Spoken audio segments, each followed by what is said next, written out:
Hi and welcome to this week's Three Legs, Four Wheels F1 podcast. It's Paul here with... Sean. Chris. The man that's incapable of giving a proper thumbs up at Piers. Please. Hello, everyone. How are we all doing this week? Not so bad. How are you? Sound. I am horse of throat. Horse of throat. Yes. Animal of anatomy. That's my new hardcore band. But other than that, all good. Good. I can't believe it's like race 21 already. You know what I mean? We're looking at the Abu nearly Dhabi Grand December. Prix. It's been the longest F1 season in the history of F1 seasons. Gone. And we're at the end of it. Yeah. Gone. It's disappeared completely. It's just, yeah. So we need more races. So it doesn't seem like 10 minutes since you were saying that Alfa Romeo might be title challengers this season. I did say that, and I believe a lot of the podcast agreed with me.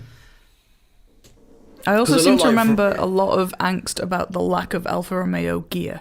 Yes. Yes. And then it came on sale, and it was like, would you like to remortgage your house to purchase a T-shirt? Would you like to sell your Alfa Romeo to buy a jacket? Right now, that's probably a good trade. You having Alfa problems again? No, not Even again, your that's 100% pure cotton Alpha jacket would rust. fine. Yeah, quite possibly. Yeah. So yeah, we have the Abu Dhabi Grand Prix this season. This weekend.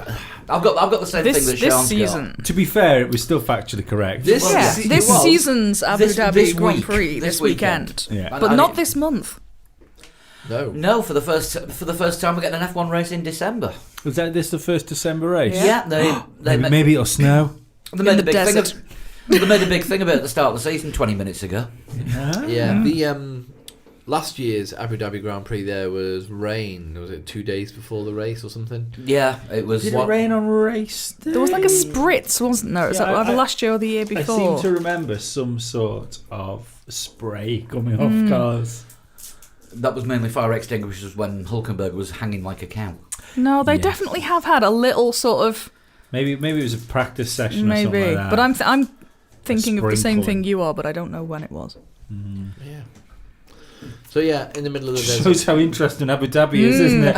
At some point, it may have once The thing slightly is, rained. I really like the layout of the circuit and what I can't remember his name, but the man who built up the Yas Marina area it's brilliant.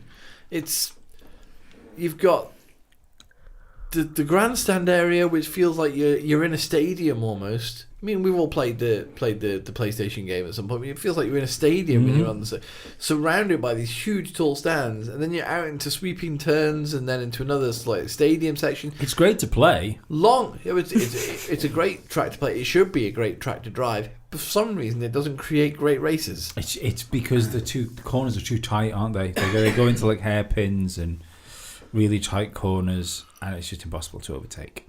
Was it a Tilke circuit? I think so. I think it's in F1. It's got Yeah. to be. And is this the 10th running of the Abu Dhabi Grand Prix? I seem to have think read. God, this it is can't the be 11th. that many. I The think 11th 2009 was its first race, and I don't think it skipped a year. Fuck me dead. That's ridiculous. The 11th running This is the 11th running. of the Abu Dhabi Grand See, Prix. look who read some notes before they came. That's crackers. Look who the proper journalist in the room is, Sean. You with all your provable facts. Memory Historical and- evidence, Yeah. and things. Yeah, that is... It just doesn't seem like it's been going that long. No.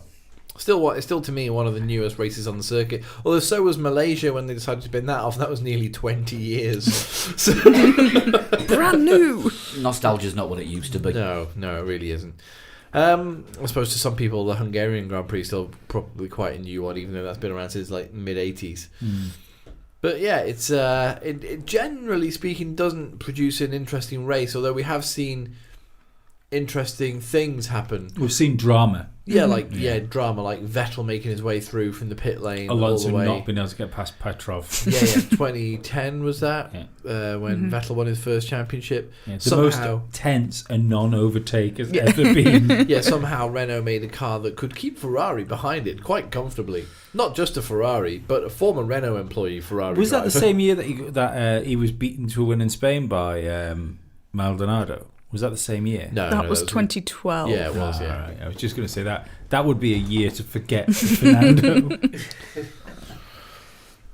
Yeah. Well, like next year when he's driving Ferrari. What?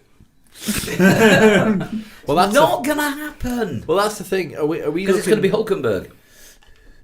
Yeah, I think so.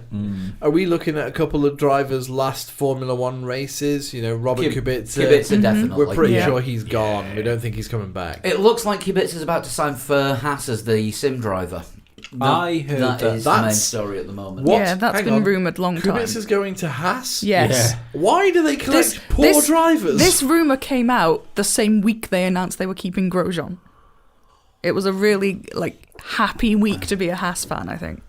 We want our drivers to look better, so we're hiring Robert Kubica. But yeah, it's I think it's definitely going to be Kubica's last race.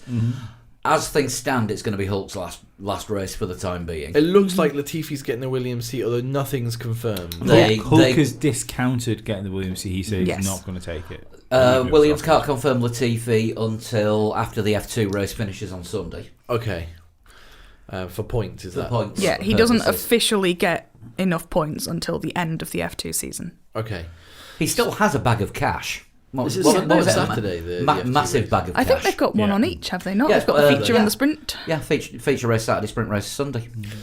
So yeah, it looks like Latifi's getting the Williams seat, so Kubica is well gone. Hulkenberg as well. I think the only way we're gonna see Hulkenberg in a seat in Formula One is if we get that surprise Rosberg style retirement, or somebody has to be replaced through the year. Because we're thinking about it, that happens quite a lot now, doesn't it? You know, you go through the season and sooner or later you end up with a super sub in somewhere. You know, it happens like when Massa was fairly Durest regularly. joined. Yeah. A few years. Even this year, we almost had who was It was Ericsson when Raikkonen had was it a fishing accident or something, and he had his leg injury. Hangover. He was walking with a limp. Yeah. Definitely honest. Yeah. Just looking at, there hasn't been a season for a couple of years where there's been some a super sub coming in. Well, not in this particular. I suppose Giovinazzi in 2017 when he replaced Berline for the first couple of races. Yeah. Jenson Button as well when he replaced Alonso. Yeah. One race, yeah. Yeah, it all kicked off that year, and a total of whatever the fuck Toro six Rosso were different doing drivers 2 years driving ago. the two Toro Rosso cars over the course of the year. Yeah, Ocon was a He replaced Haryanto, didn't he? it was a kind of a super sub, but again, he was a rookie. It wasn't like somebody who'd fallen out of favour and then came back in. I suppose Massa replacing Bottas when Bottas went to Williams, went to Mercedes from Williams. Heidfeld's had a couple of goes coming back and forwards, hasn't he? He replaced Kubica after his accident. Kovalainen came in for Raikkonen, I think. Lotus, do you remember someone doing a super sub at Lotus? Yeah, Kovalainen. Kovalainen when Kimi had a back injury because Lotus run out of money. Injured his back by standing in the queue at the bank without a check. Yeah. Yeah. So it's if you've got Hulkenberg on the bench waiting for to be subbed in, there's worse drivers out there that you could have fall into a Formula One car. Yeah, and they're all richer. Durista and Williams. Yeah. That's what I was. Yeah. But the thing with Hulkenberg is that I think he'd take a Formula One seat if one came up, but I don't know. I think the only way one's going to come up is if we already said about the Ferrari link. If Vettel decides he's retiring, that rumour won't go away. Yeah, but the only issue with that is would Ferrari take the risk with Hulkenberg? Unless of what course, is the other option? Unless of course Danny Rick has this get out clause in his Renault contract, and Ferrari come for him, and all of a sudden Renault need a driver. Oh, hang on. Yeah, don't bother clearing your locker out, mate. Yeah. Just move it next door. And I know it's an unpopular opinion for people, but I don't think, unless there's another step forward from where he is this year, I don't think Leclerc is capable of challenging for a championship. No, but as I said in last week's podcast, I think Ferrari need to decide, in order to challenge properly for a championship, they need to decide who they're going to throw their weight behind quite early on. I mean, they can always say at the beginning of the season, "Oh, it's equal. It's it's this and it's that." But would Ferrari take someone on that hasn't been on the podium? That's the thing. No, they did that this year. as a number 2.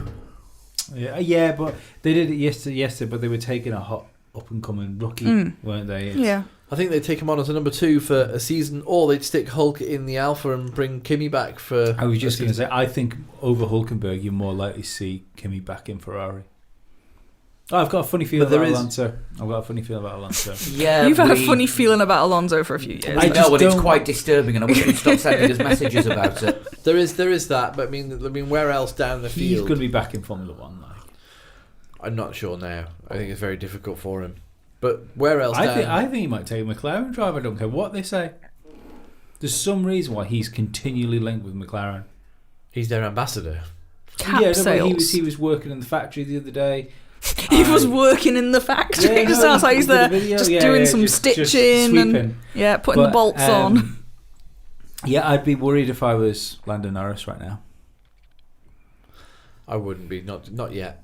It's still his first year in Formula One. If he's as far behind Carlos next year, with on level. No, I'd be worried for either of them if Alonso wanted to come back to McLaren. If that car's good next year, and Alonso wants to come back to McLaren, I think there is someone, either Zach Brown or the money men behind McLaren, that are so high on Alonso, it will just be a thing that happens. I'm unsure. I don't see it given how much turmoil they had with Alonso, and now they finally seem to actually be going somewhere without Alonso. Yeah, I don't know where else you'd put Hulkenberg in, as I say, Alfa Romeo, if something happens to either Kimi or Giovinazzi. I was surprised that they decided to keep. I say I was surprised. I think I wasn't, given how late they announced it. If it had been like 2-3 months ago, I wouldn't have been surprised. Yeah, but I was since the surprised summer they break, left it so late. Yeah, but although Giovinazzi had done some improving, I just don't know where else they could slot Hulkenberg in. But the thing is, he's not a driver that absolutely has to be in Formula One. No. Very much like he's better than Grosjean and Magnussen, but he's still in the same box, isn't he, as far as drivers that could fall out of Formula One. And he said he's looking at other stuff. It's not like Daniel Ricciardo, for instance. If he was under threat of falling out of Formula One, I think we'd all be very upset with with something like that. And I think someone would create a seat. Yes. If suddenly Renault pulled out or something, somewhere a seat would open up for him. I can see Hulk battling Rene Rast for the DTM title next year. Maybe. Well, he said in the interview that he's not going to do anything, and that he'll be ready for Formula One next year should he be needed. DTM then.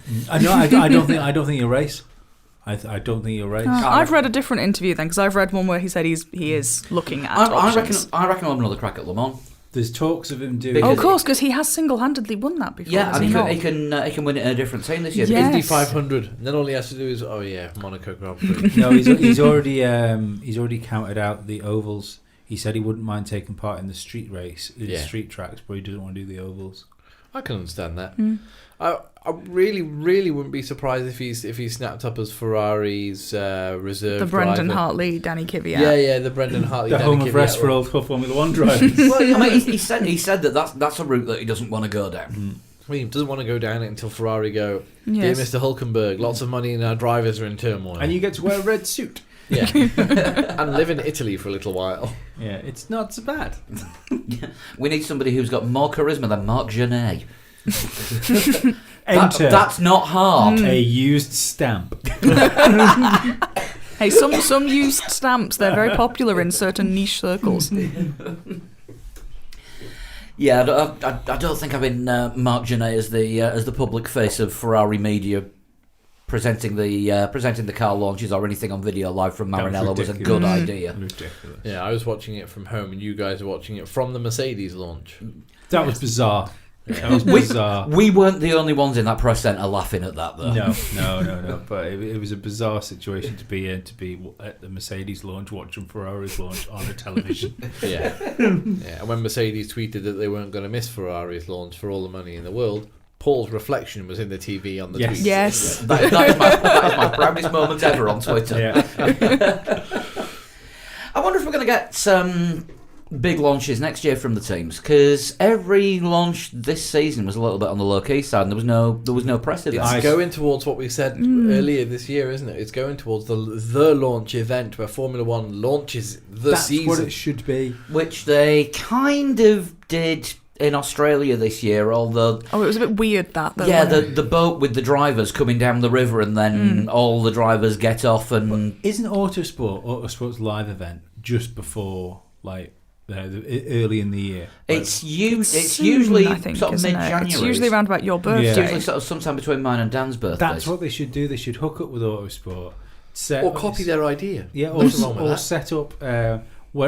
if there isn't enough room wherever Autosport do their live thing, then hire a separate fucking building. I think they do it at the NEC or something. They do it in one of the big it's exhibitions, like don't they? Jensen Arena or whatever it's called. Because the bikes have just done this in Birmingham, where they have like a week and a half of just signings and event launches. I'd argue Formula One's big enough to use the O2. Yeah. Yeah.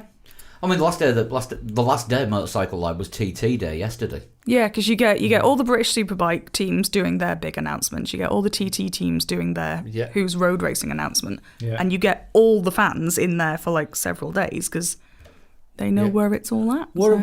How cool would it be, right? You know how you've got the indoor park area of the... it's not indoor, is it? The stadium area of the O2 where they do like the Race of Champions and stuff like that when they have that on. How cool would this be to have a live event so you have stuff going on all day with interviews and things like that and challenges and all that? You buy your seat. Yeah, you could have like an esports competition, all that sort of stuff.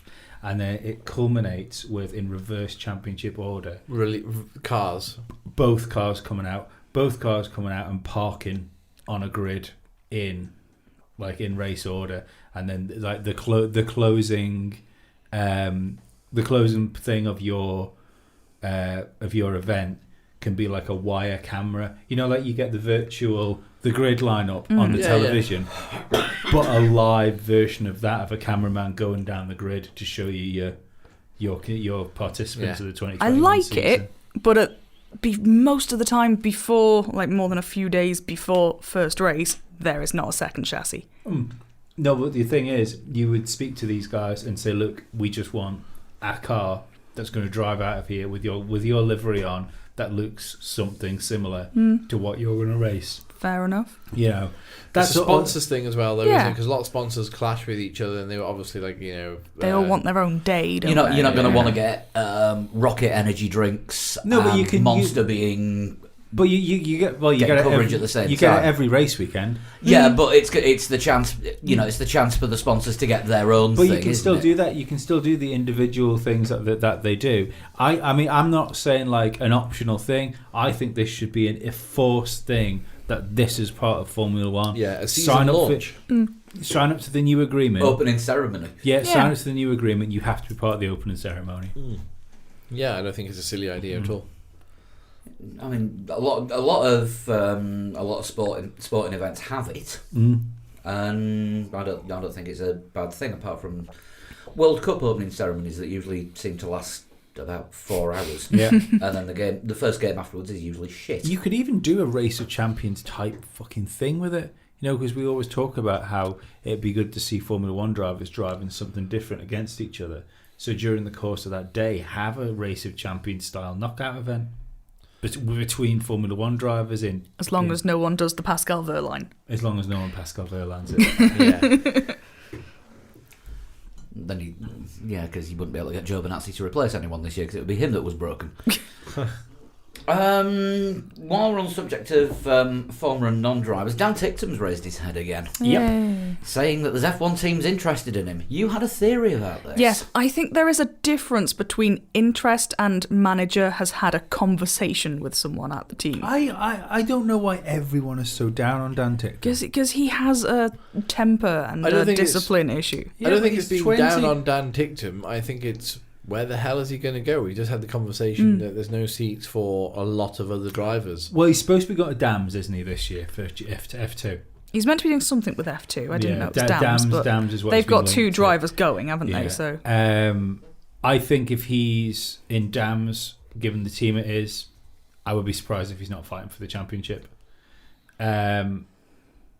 I think he's good enough to make it to Formula One. I think there's something good about him. You turn around and say, well, he's got a temper.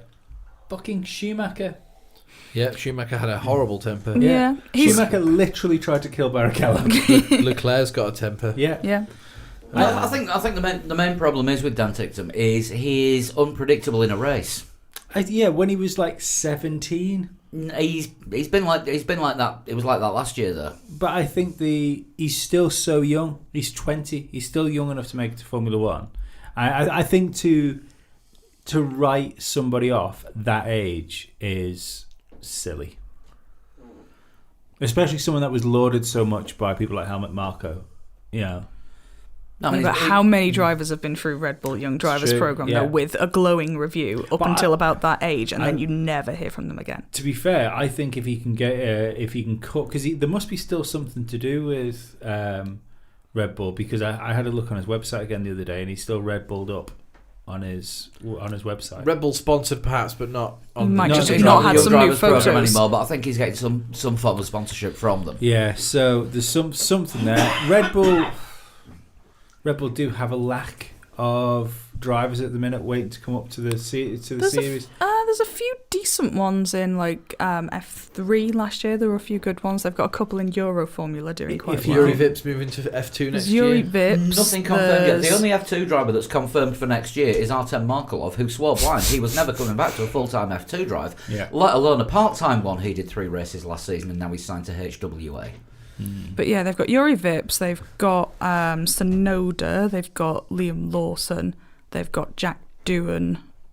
Who else have they got? They've got another Japanese one whose name is eluding me. Another one you mean, and I can't remember. Yeah. But no, they have got a few sort of in the F3 neck of the woods. Not Nobuharu Matsushita. Not Nobuharu Matsushita. Tell you what, I think it's time F2. I know why they decided to do it, but I think it's time F2 scrap that whole if you win the F2 championship you can't stay in the sport. It's about time they did, because we're losing drivers. We're losing drivers that could go. Where have you got to go? Yeah, you know, if there isn't an F1 seat, Nick De Vries has gone to Formula E, never to be seen again. Nick De Vries, who crossed the line. Did he cross the line 8th and was classified 16th after his penalty? Yeah. Wow. In Mercedes' debut Formula E race, in which Stoffel Van Dorn finished 3rd. Yeah. Cool. And remained 3rd. I didn't know what was going on. I thought it was strange that it was on a Friday. Yeah, I was surprised when it was like, race 1, underway now. Are you saying that to start a championship with the first race, it's a silly idea to have it on during the day when everyone's at work? Yeah. But don't forget, the weekend in Saudi Arabia is Friday, Saturday. That's fucking great. The weekend for motorsport fans. That's the problem. Yeah. That's the problem. But how much will they have paid the owners of many. Formula I am 8? sure it will be plentiful. Let us have it, and here's some more money so that we can do it on our weekend. Yeah. And the thing is, we then tried to watch it on our weekend. None of the channels that had it on catch-up. Is it Qatar, the MotoGP, that Yes. Friday, Saturday instead of Saturday, Sunday? Yeah. Well, when they do that in MotoGP, see, I knew about that because when MotoGP do their thing in Qatar, they tell everyone, and all of the TV adverts that they put out, which isn't many, admittedly, is just like, don't forget it's Friday, Saturday, not Saturday, Sunday. Yeah. I think do they not still have the race on Sunday though? No, I think unless they changed that recently, but it was Friday, Saturday. I'm sure they do it on one Sunday day, now. didn't they? At first, when Formula E first started, it was just a Saturday thing. They qualified in the morning, and raced in the afternoon. I thought that was pretty cool. I don't mind one day thing really. I mean, as long as I suppose particularly when you're doing it in a city as well, and you're shutting everything down, it's maybe a bit more convenient. I think it's fucked Formula E. I think they've missed the boat of what it could have been. Formula fucked. Yeah. Good. They've put back the Gen 3 cars as well, haven't they? Oh, have they? I think they put them back they were supposed to be 2025. I think they put them back a little bit further, and it's to me, I'm sure it's going to carry on. I don't think it's going to die. But to become the Formula One competitor that they always wanted it to be, it's just not going to happen. Yeah, I have decreed it.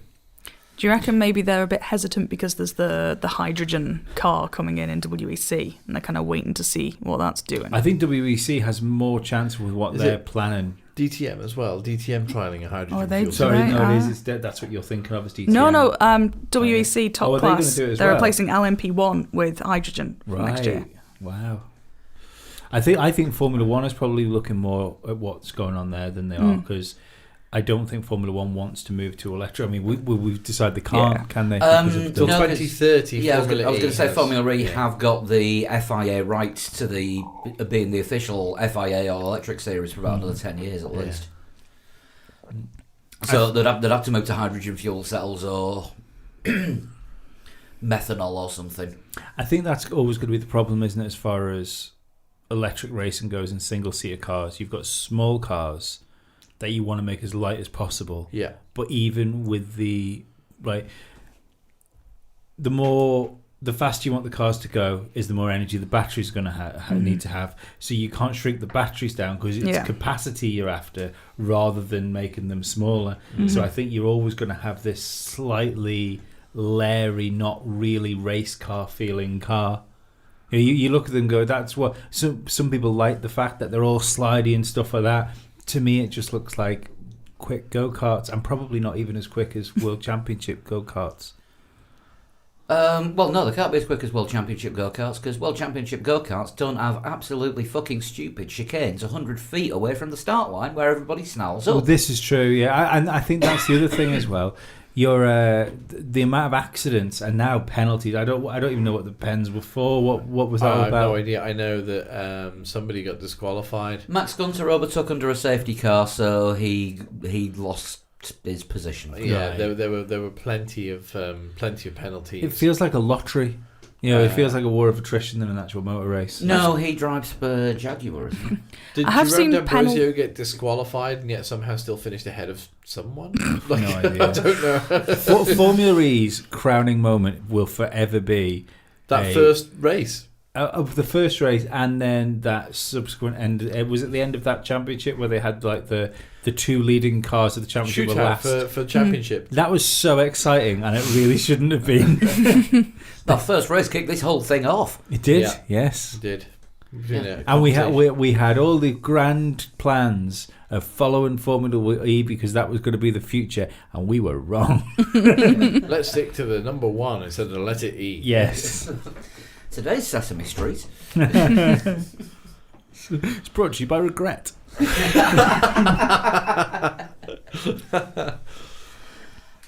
Talking of Regret, there's still rumblings about Honda not being overly clear on what they're doing in 2021 yet. Whether they're staying or going. Well, apparently Horner has come out and said that the win in Brazil has been instrumental in helping them to stay, or make their mind up. There is a slight news story that I've just remembered that we haven't really touched on, was the Ferrari and Ferrari customers being asked to provide fuel filter samples. Everyone, they took the fuel flow sensors off every single car, and as of 2020, there's now going to be 2 fuel flow sensors in the cars. It's easy for you to say. I know, yeah. It looked like, and this is not confirmed, but it looked like on the Ferrari and customer, Ferrari might have been cheating. They may have been tricking the fuel flow sensor. I think they were cheating. Exploiting a loophole. Yes. Toto Wolff said that when he looked at Red Bull provided 3 different scenarios for how Ferrari could be doing what they're doing. And Toto Wolff, and we're doing all 3 of them. No, Toto Wolff said if any team is found to be doing this, it can't be accepted as just exploiting the rules, and it has to be looked at as out and out cheating. Which means Mercedes probably aren't doing it then. Probably not. Yeah. Not anymore. So yeah, that's the thing, isn't it? For next year, double fuel flow sensors. Yeah.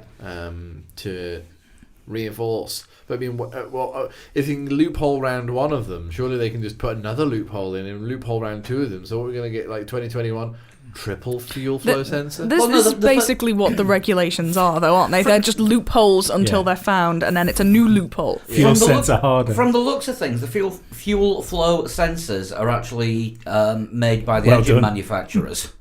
And the new second one that's going in is going to be an FIA standardised one. Yeah. Okay. And it's going to be an identical one that everyone puts in that is apparently tamper-proof. You see, because they don't have that problem. Yeah, with apparently. Formula E. Apparently. That sounds like a challenge. Yeah, they don't have that problem in Formula E, though, do they? So Ferrari been Let's up be to honest. something like you don't lose. We'll see in Abu Dhabi whether their qualifying pace comes back, but at one point they had like a second on the rest of the field over one lap. Yeah, it was a dropped away, huge qualifying advantage Yeah. that eroded away in a split second, and then their race pace eroded away as well. You know, they were up to something. Yeah. Got to up to something. It was Ferrari. It's Ferrari, yeah. Thanks to everybody who corrected me on what happened with Charles Leclerc's tyres as well in Brazil. He did stop around about the same time. Yeah, as I Vettel. got by proxy heat from all this. To be fair, Dan normally gets by proxy heat because of you slagging off Leclerc, so I think you had That's credit. true. Yeah, that's true. But I'm right about Leclerc. It's all your chickens coming home to roost. Leclerc was on the newer tyres. Yes. Yes. Leclerc, if I remember- By 5 laps. Leclerc stopped I under the missed safety that car at the stop. same time as Yeah. Vettel. Yeah. Not Vettel, Verstappen. So I think we were looking at Verstappen, but Leclerc was like right Yeah. behind him. Well, that was my whole thing with it. And I apologise for being so wrong. How However, dare you? But it still makes it more Vettel's fault because he was on the older tyres trying to pass somebody and shove him off the track. Well, absolutely. It was Vettel's fault, certainly in that situation. You really went on autopilot and said it was Leclerc's fault because that's just what you say. No, but I still believe it was Vettel's fault for the accident, but Leclerc had the opportunity to stop the accident. If you're coming up the road outside my house and there's cars on up the road there on one side of the road, Yeah. you've got the right of way coming up. And if a car suddenly decides to pull out in front of you, you have just as much responsibility to not run into that car as he has not to run into you. While technically true, you could say that about any crash in any motor racing series ever. Because sometimes there's no way out of it. But when you've got a huge amount of track next to you, and you can see your teammate coming this way, he had the choice to give more, to give in. He tried to give more and he room. didn't. No, he didn't want to I'm give not in. getting into it again. No. That got heated enough last week and on social media from last to the point where you just Tuesday had to morning lie. Yes, I had to lie to change my mind. But on your Twitter, you said that you went back to it being 100% Seb's fault when you found out that Leclerc was on fresher tyres. Yeah, I think the accident was Seb's fault with him on the fresher tyres, but I still think that Leclerc could have stopped them having the accident. Yeah, I agree with the comments that are being posted on YouTube right now.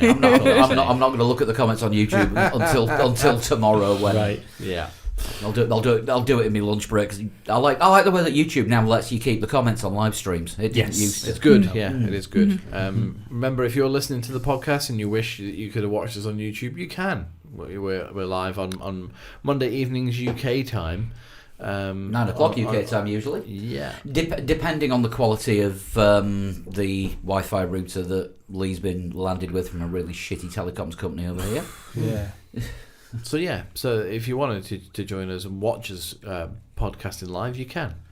Just come on our YouTube channel. YouTube.com/3legs4wheels. As strangely Inception style people are doing right now. Yeah. Right, so we've got a race to look forward to this weekend then. We do. Yes. Not a great circuit as already discussed. Yeah. The worst circuit. I don't know that it's France. No, Le France is Castellet. it. Yeah. No, yeah, it never used to be. Never used to be. It'd be the worst. Russia, pretty bad. Yeah. Yeah. It's usually a poor race, but I'm going to be controversial and say Hockenheim after all the changes. Gave us a good race this year, though, didn't it? We had a good race, but I don't know. I don't like the way it's gone now. I miss don't forget, like the spectacle of the old Hockenheim was good. I think it was a shit race circuit. It was Yeah. a boring race. I think it's lost a lot of its character. Yeah, but it was still like Hockenheim was a boring race when You it get- was you straights and chicanes. You get good races. Yeah, you get better races, I think, on the new layout.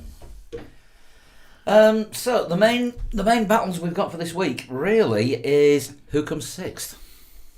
Because 4th and 5th are decided now. Fourth and fifth are pretty much that. I mean, if Leclerc wins and Verstappen doesn't finish, Oh, I thought you were talking about teams. Sorry. I was talking about drivers. But yes, fourth and third and fourth are decided. Is fifth not decided? Fifth isn't decided. Renault were only 8 points ahead of Toro Rosso. Ooh. Gasly. I'm not going to lie. As soon as you get this far down the grid, I don't give a fuck who finishes where. But given what they had such an awful start to the season, Toro Rosso, it would be good to see them steal position off Renault right at the end. Terrible season for Renault, isn't it? It is really, especially when you look at Racing Point. You could kind of discount because of their whole turmoil last year. Last year. I mean, Perez keeping them afloat. I think they've had a reasonable year considering. Racing Point have released a statement saying this car was never going to be brilliant. Look what was happening when we were designing it. Yeah. Alfa Romeo, oops, they fell away quite quickly. Mm-hmm. Although they've had a bit of a good result last time. Yeah, great result in Brazil, which was, let's be honest, an anomaly race. For the first half of the season, it was Kimi keeping them going. Yeah, absolutely. And then you look at your final two. Haas have got points. Williams have got point. And what is it? Haas have only scored points in 5 races this season, is it? That sounds about right. Like I think all those teams are going to find themselves like that, shuffled back that spot because they've allowed, through having bad years, they've allowed McLaren to get the jump back into the game. Well, I think anyone from 4th to 10th can be flipped around with a good winter. But you look at when you look at the resources that McLaren have got, I think it's going to be very difficult for now in a non-Honda McLaren. Yeah, it's going to be very difficult for the likes of Racing Point. You reckon to jump them? Well, I don't know. Sean Kelly was saying that Virtual Statman. He was saying that he expects Racing Point to make the biggest jump from this year to next year. Maybe, but they've got more to make up. Because they didn't. Yeah, they've got more to make up, but they didn't really do much with this year's car. They kind of put a car together and went, there you go. That's the rules. Here's a car. It races. They've also got one okay driver and one of the worst drivers in living memory. They've also come on, Perez isn't that bad. what was it? I can't remember the size of the land. It's something like 900 acres. They're extending their factory by, and they've also employed 200 extra staff as well. So they are really throwing. I mean, Lawrence Stroll is really throwing money at that team. I feel that a thing on Twitter. So someone asked, "Who is your most which driver has inspired you the most?" Was put on Twitter. I saw your reply to this. I picked Lance Stroll because he's proved that it doesn't matter how big the talent gap is or what you can actually achieve. There's nothing that a massive pile of cash can't solve. Especially when you. I think it's a lesson to everybody. Especially when you look like Team Wolf. You do. Or mid transition Hulk. Yeah. Just before he goes green. Yeah. I'd have to say James Hunt would be my answer to that question, because if you can achieve that much either hungover or still drunk. Actually, we might as well do this for realsies. What would be your for realsies? My most the most influential driver. Yeah, Mika Hakkinen for me. Yeah. Purely because of the balls that he had to do some of the things that he did. Yes, he had a massive accident, nearly died in '95. I can remember Senna. I remember Senna racing, and Senna was always spectacular. But there were a few times when Hakkinen was he was almost on that level. Not all the time, but because it was almost on that level, once, twice a season, it was amazing to see when he was. Obviously, the pass in Spa.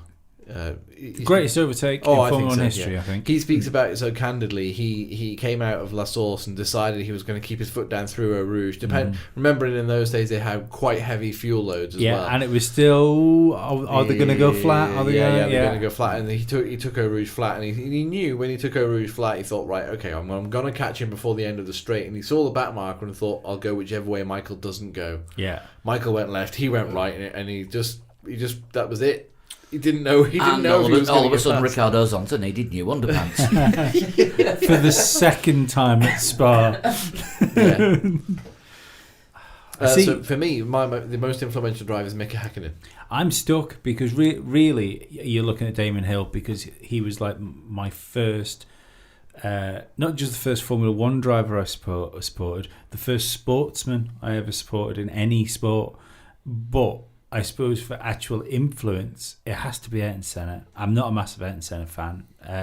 I think it's there's a bit of a Kurt Cobain syndrome with him now, where he's overrated posthumously. I know he was a great Formula One driver, but I think Lewis Hamilton's better. And I think Michael Schumacher was probably better as well.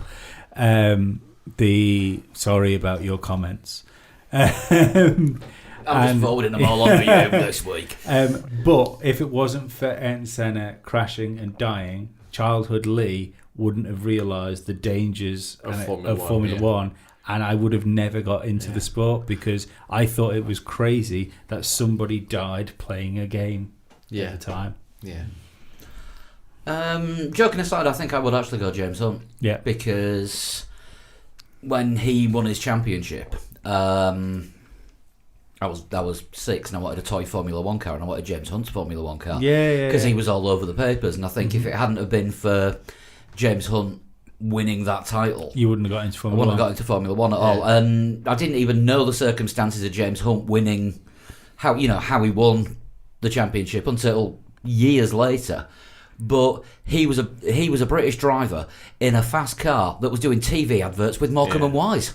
What's not to love? Exactly, yeah. In that respect, I have to give a special mention to Nigel Mansell, but for me it was the car more than actually Nigel Mansell. I don't know why, just was. Mm-hmm. Being played by Rick Mail in a Mario Kart advert. It's strange. I don't have an answer. I don't think of drivers as being influential. Lie. I don't know, because I never followed F1 as a kid. Mm-hmm. So, I don't know. I think I'm a cynical adult and I don't think of influence. David Coulthard's the only driver who you've got some merch of, because because you bought me it. I bought you a polo. And that's a lie. That's a lie. I have a Ricciardo t-shirt. Yeah, I get that Flood gave me. Yeah. So yeah, Nice chat, Sean. Yeah, sorry. You've asked me. I don't. Danny Ricciardo, there you go. Good answer. Well done. You're a journalist. You have to remain impartial. Yeah, I don't do like favourites and shit like that. It's too much effort. It's like when people ask me who's your favourite Formula One driver. It's just like, well, I don't really have one. I mean, I like watching good races. You know what I mean? I like it when drivers deserve their position, they deserve to win, and when they got good battles going on. If Carlos Sainz is fighting Lewis Hamilton, I'll be like, yeah, go on, Carlos, go on, go past, because he's the underdog. I always quite like the thing with the underdog. But then at the same time, in like Hungary, when Lewis Hamilton was like chasing down Max Verstappen on newer tyres, but like 20 seconds behind, I was just like, oh, is he if you like the underdog, I expect to see you in a Stroll t-shirt next year. Haas, my friend. It said underdog, not runt of the litter. Yeah, exactly. But then sorry, Canada. Oh no, it's all right. Canada's not keen on him either. But at the same time, I know a lot of people. Lewis Hamilton's very chalk and cheese, Marmite sort of personality. I wanted him to catch Verstappen because I wanted to see the race between Verstappen and Hamilton. Yeah. So there's not really like a favourite driver for me. I like watching the good racing that goes on. I've always been sports racist. I always support British. Britain. Yeah. I think you do support your home country driver to a certain extent over anyone else. Yeah. But it depends what the quality's like. George Russell and Lando Norris hold a pretty strong place in favouritism for me, purely because they're rookies and I want them to do well. Maybe because they're British. Yeah, I can never warm to Mark Blundell. There was just something about him that wound me up. His name was too similar to Martin Brundle. Yeah. Too Cockney. I don't know. Maybe that's an easy way to be put off anybody. Every time he opened his mouth, you expected somebody to come in with backing vocals singing Park Life. Wasn't that Cockney, was he? I'm from Yorkshire. Everyone from south of Sheffield's a Cockney. You talk Cockney. I don't, but... Anyway, back to this weekend. I don't think we're going to see a massively exciting race because there is not a great deal to play for. I think we'll see a battle possibly forming between Toro Rosso and Renault, But given Renault's form when they need to perform, the car's going to let them down. I think Mercedes and Red Bull are going to be pretty evenly matched. I reckon Ferrari might try and kill each other again. Yeah. Yes, I hope so. I think so. Early doors, though, rather than later on. Yeah, in the they race. will just Early straight doors. out the blocks. Right, where are you? Yeah, and I wouldn't be surprised to see Mercedes go.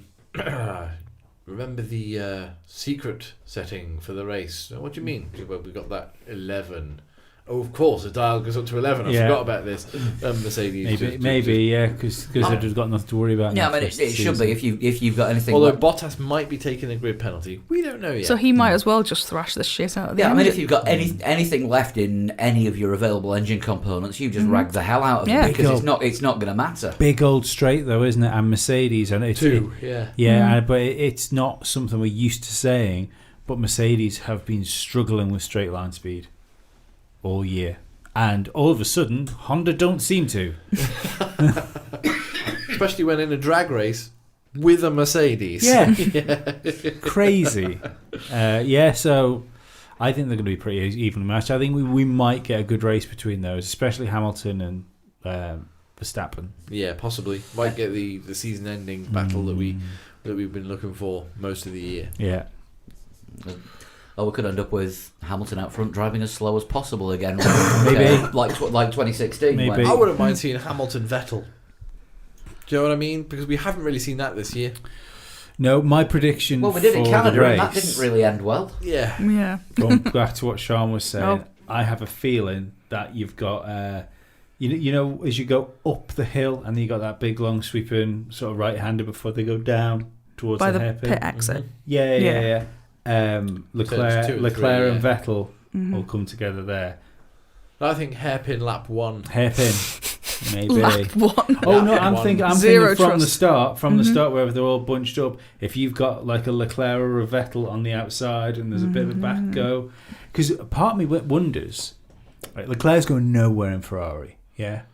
No, he's there for a while. Yeah. So if Vettel's on the edge of either being dropped or jump before you push, sort of thing, is it in Leclerc's interest to allow an accident to happen? Not if it's one where it's obviously his fault. If No, he could but create a situation where it's Vettel's fault, then But if you're gonna, if you kind of know you're there, I don't mean like T-boning him, but if you kind of know you're A going to be little bit there. more subtle than that. Yeah. I don't know, because they've had this sort of being summoned to Maranello and bollocked, haven't they? Maybe they are on some kind of final warning. That Good for makes them. Double We don't secret know. probation for anyone Yeah. that gets Special that filled in. measures.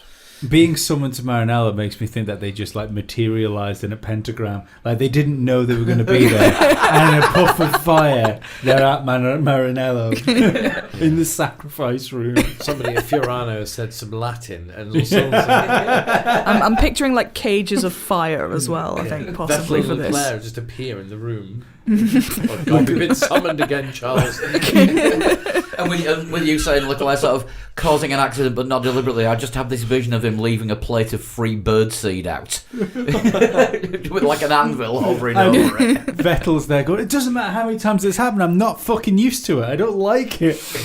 Look at Red Bull, they just call you. Leclerc's that young that he's shit.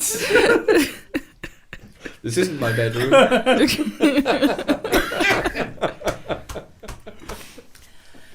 I picked the wrong moment to inhale. Yeah, that's what he said as well. Oh, shit. It's even worse if he gets some annoying ears. Oh, Mum! What?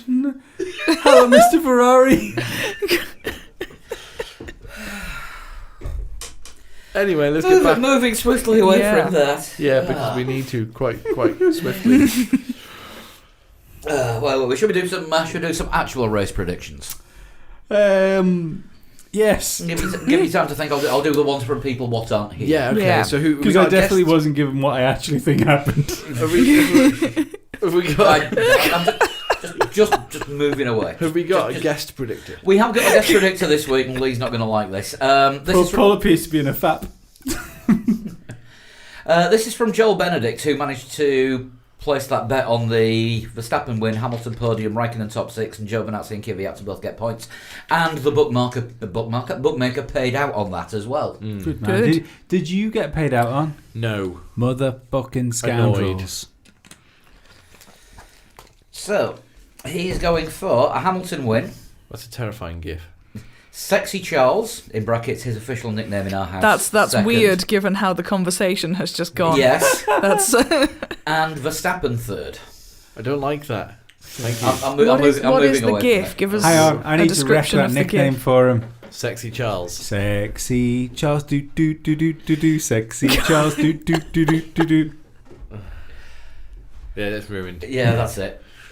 You've just finished his career now. That's not about anything else. Got Dan's here as well. Yeah. He's going for a Hamilton win, Bottas second, and Verstappen third. I think Dan's probably thinking the same as I maybe alluded to, that you're going to see Mercedes. Just remember that they've got a Mode 11 or whatever they want to call it. I think they'd have used that by now if that was available this year. I don't think they've had to. I think it's all cool, and I think that's their straight line speed. I think they're running their engine reserved because they fucked their car slightly. I am going to go for a Hamilton win because he usually does quite well in Abu Dhabi. He's got a number of wins there. Remember he was leading in a McLaren. It was the last race. Was it his last race in a McLaren when it broke down? Yeah. And so Hamilton usually does quite well in Abu Dhabi. I'll say he'll win. I honestly think Verstappen's got the bit between his teeth and he's going to finish second. And third is really open to interpretation for anyone. I'll say Bottas just to keep it safe. Not going for Sainz again? No. A number of times that people have gone for a Carlos Sainz podium this season, and then when it happens, nobody had gone for it. Formula One has a tendency to build itself up just to let people down. Yeah. So I'm going to go for a Verstappen win. So all the way through off season, people are going to talk about Verstappen being a title back-to-back contender, wins, and then he'll qualify 6th in Australia. So I'm going to go for a Verstappen win, Hamilton second, and Albon third. Because Albon deserves that podium. Yeah, it'd be good to see Albon on the podium after what happened last I time. am also planning on going for an Albon podium. I'm going to go for a Hamilton win, a Vettel second, and a somehow Red Bull manufactured Albon third. Oh, do you think they'll throw Max under the bus slightly to get him up there? It would be bad PR, wouldn't it, if they give Albon the Red Bull drive and then he's the only Red Bull owned driver of the season not to have a podium. Only to nerds like us. I don't think the general population But we're nerds. will think that. Well, yeah, but We're nerds, and let's face Yes. it, the people listening to us, and certainly the people watching on YouTube, yeah. are of the same mindset. I think to say that he's not the second best Red Bull driver, though, even I know he's not, but I know he is, but yeah, you know what I mean. Alright, I am going for a Verstappen win, Bottas second, and I'm going to join in with the Albon podium. And again, I think it'll be an Albon party. I like that. No, you're having one of those on the 13th. That's an Albon launch. But we don't want to see one of those. Hulkenberg to finish the race this time. The right way up. Didn't say that. If you want to join in, go to the website, threelegsfourwheels.com. Got the games section, and you can do Grand Prix Prediction League. Put your top 3 in, and you get to choose pole and fastest lap as well. And you've got until 5 minutes before qualifying starts on Saturday.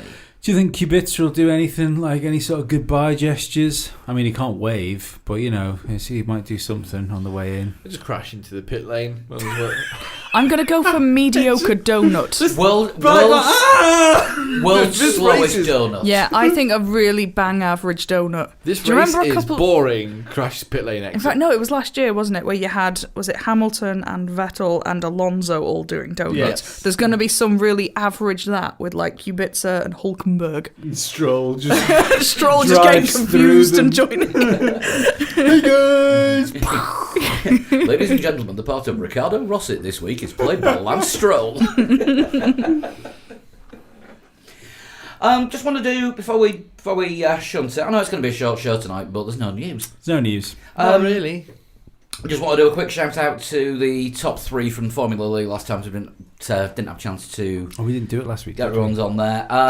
Third place it was Carl Toomey. Second was Chris Olby, and the winner last week. Carl Toomey's not a name. That's a command. It's spelled differently. He's Irish. I've been given a pronunciation guide. What do you think Carl Toomey is commanding someone to do? Come, Carl. To me, Carl. Carl, to me! And then you use it for when you're trying to get sheep in, then you go, wait to me, Carl, wait to me, Carl. Alessandro Popolani won last week's anyway. Well done, Alessandro. Still one more week to go on the Abu Dhabi Challenge, which is in a Mercedes. You got until next Monday to get your times in. Who's champion or likely to win the championship this year? Ooh. That's the big question. I feel It's sorry a for two-way fight anybody. between Chris and Alessandro. Chris Olby and Alessandro Popolani. Yeah, there is only 8 points in it with one race left. Oh. Anyone that wins now is the loser because we've never had another helmet to give away. No. Listen, sponsors, get your act together. So we'll try and get a new sponsor for next year's Formula League. Yes. I think we're going to be working this off season to actually get some sponsors. That'd be and nice. maybe, yes, and doing other things yet to be discussed. Because we're going to be discussing them in the off season. Yes. Yeah. But it's not the off season for No. us yet. No, it's still season. Yeah. We are still seasoning. It now needs to baste and steep for a bit. Let's shunt it. Shunting time. You'd close that laptop down before YouTube accuses you of cheating. For the benefit of YouTube, my laptop is closed. And podcast listeners, of This course. one was sent in on Instagram by M Strike. Okay. I think it's Strijk. Marcel Streak. Yeah, Marcel. Streak Regular Formula Leist. Yeah, so I do hope I haven't done this one. I don't think I've done this one. He messaged me this morning and said, "Have you done mine?" I said, "No." And I realised how long ago it was, so I thought, best do When did yours. Marcel send this one in, Lee? He sent this one in 2014. September. Oh, okay. So it's been stewing. This year. That's not bad with some of the No, some of the archive ones that have been. It's been a while. It keeps it exciting though. Keeps it exciting. I was born Yay. in the summer of '65. Oh, I like it. Very good. Summer of 65. Okay. I participated in 2 Formula One seasons. So a 54-year-old who probably took part in Formula One roughly 20 years ago. Roughly, perhaps. You reckon could be made more like 30, depending on how old they were when they Sometime got between in. 20 Yeah. and 30 years ago. Yeah. Yeah. I have won the 24 Hours of Hulkenberg. Oh, good. On his own, on an office chair, with a wheel missing. I'd like a guess, please. I'll bet you would. Mid-90s race driver who has won Le Mans. Sorry, Jeff Sharp probably has an outstanding one from 2017. You're gonna have to find that again and send it to me, Jeff. I will do it next week. 2017 is beyond the pale of me not taking notice.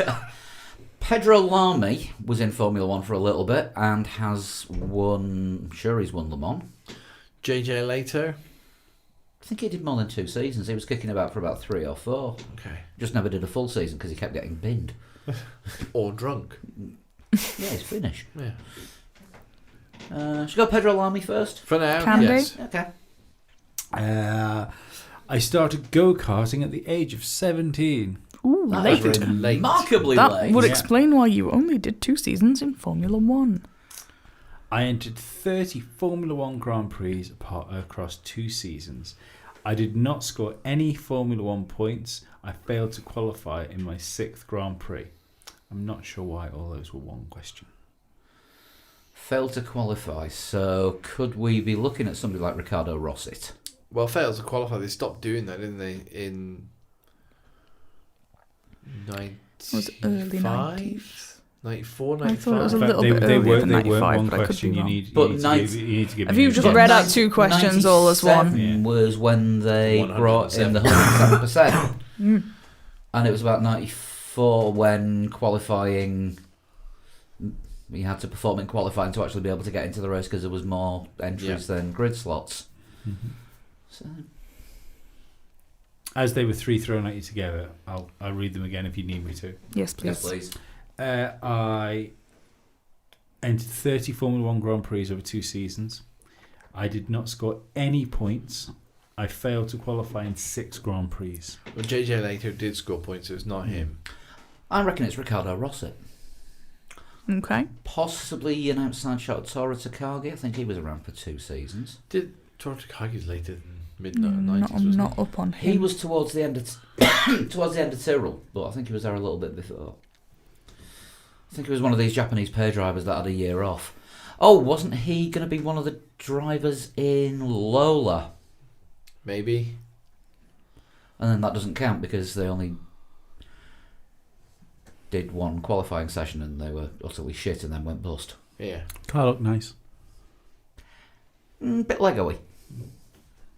MasterCard. Don't know. Should we go Riccardo Rossi? Yeah, why not? Yeah. I haven't got anything better. I'm very experienced in sports car racing, and no, I'm not Brendan Hartley. Absolute super fan here. He's getting all the references and Yeah. everything. Yeah. He's been listening to us for ages. Could be anyone. Still could be. Well, if you're experienced in sports car racing and you've won Le Mans twice, you're a good sports car driver. Yeah. I raced in the same Formula 1 season as my brother. Right. Okay. Okay. I mean, Ralph Schumacher wasn't that bad. And isn't that old? He was literally the Ralph of Schumachers. I'm going to change the last one because I think it gives it away. I raced in the same easily. Formula 1 season as my brother. Not as is with his brother, not as his brother. What he didn't? I think that's what we meant. I don't think we playing the thought role he of his entered under a brother. No. pseudonym.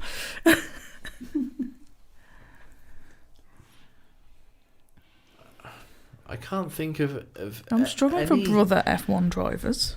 any Formula 1 season where 2 drivers had the You same need to let me down surname the road of a terrible other than joke Ralph there and that we've Michael got to Schumacher. find. No.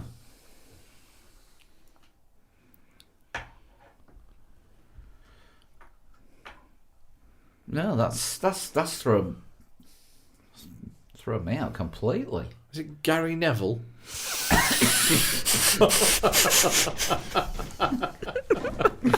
He hasn't scored any F1 points. That is factually accurate, to be fair. It could be Gary Paffett, and they're actually related by first name. I'm not sure about him winning the 24 Hours of Le Mans. No. Well, why not? Hulkenberg did it by Last, himself. you have one more question, one more thing, but I'm going to change it because, like I say, I think I might make it too Okay. obvious. I think we need it. Yeah, Oh, right. there's a spaffer as well. I Good. think we might need that at this rate. My teammate had a tragedy.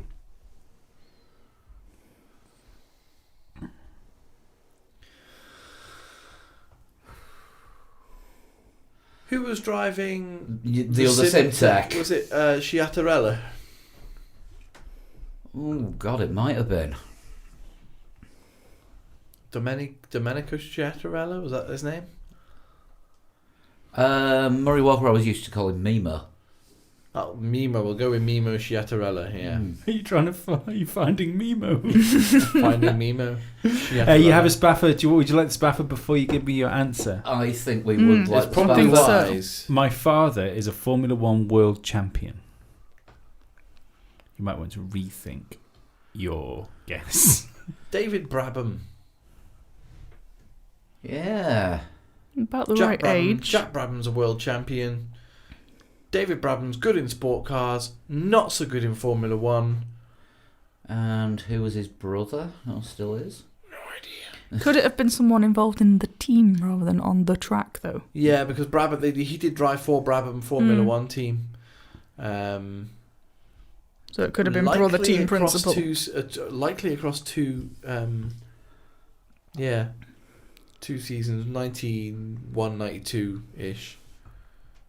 92 was the last Brabham season, wasn't it? I'm going to rush you because I'm sleepy. I think David Brabham. Go with that. I'm David Brabham. Yeah, Hey. for half Nice point one. spaffer. Well done, Chris, and thank you, Marcel. How do you shunt up? You can send me a private message on Twitter or Instagram at @ATotalShunt. You can also email them in to threelegsportwheels@gmail.com. That's the address to send Formula Lee entries as well if you're on PC or Xbox. If you're on PlayStation, just send a friend request to Pabstar and I'll see them on the leaderboard. You can also get us individually on Twitter at Flood21, at Sean Cowper, at Pablo100. Dan is at Dan Dankleton, and of course we're at Three Legs Four Wheels, which we also are on Instagram and Facebook. I want to do a quick shout out as well that if any of you guys have been trying to get the hot lap and the Musty audio feed has stopped, it's because I've shifted hosts. So get in touch with me on Twitter or even a PM to us on Facebook, and I can sort these out. Because maybe there's still a few outliers that I haven't sorted out yet.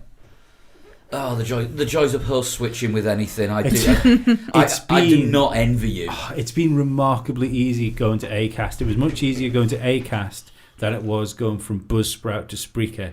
That was a twat. Well, the good news for everyone listening to this is we're not moving. We're staying on our own server and we're doing our own content delivery. Yeah. Right. I'll be doing the qualifying blog as usual on Saturday. We'll have a full contingent for the Sunday for the race, and I think there will be some buffalo cauliflower. I believe there is a plan for buffalo cauliflower. And I will be the well on snack- Twitter for The that. snack of the season, I feel. Yeah, it's got to be buffalo cauliflower. And seeing as I've gone out and got one of those cameras, shall we do a little video roundup at the end of the race? A little post-season roundup, maybe. See how you're coping with the aftermath of if I'm actually able to speak or sit down unaided. Yeah, bring your cushions. It's one of those rubber rings in a nice the pack, ring I think I needed donut after thing. last time. Yes. So yeah, we might do something. We might not. We'll see how it goes. We'll see you next week. Bye. Bye.